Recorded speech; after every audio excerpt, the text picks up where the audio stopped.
O'rtoqlar, kelinglar bilan Vinicius Junior haqida gaplashamiz.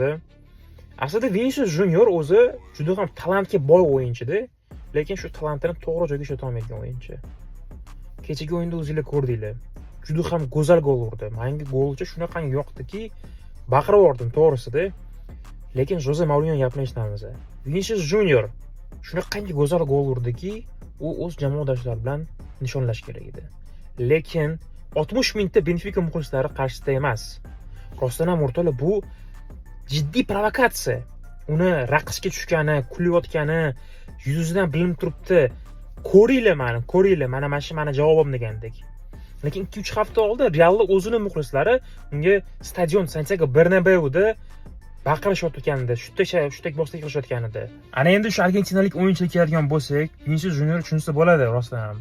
Va unga juda ham ko'p provokatsiya ham ishlatiladi. Buni ham tushunamiz. Yoki Vinicius birinchi bo'lib boshlaydi stadionga qarshi, yoki stadion birinchi bo'lib boshlaydi Viniciusga.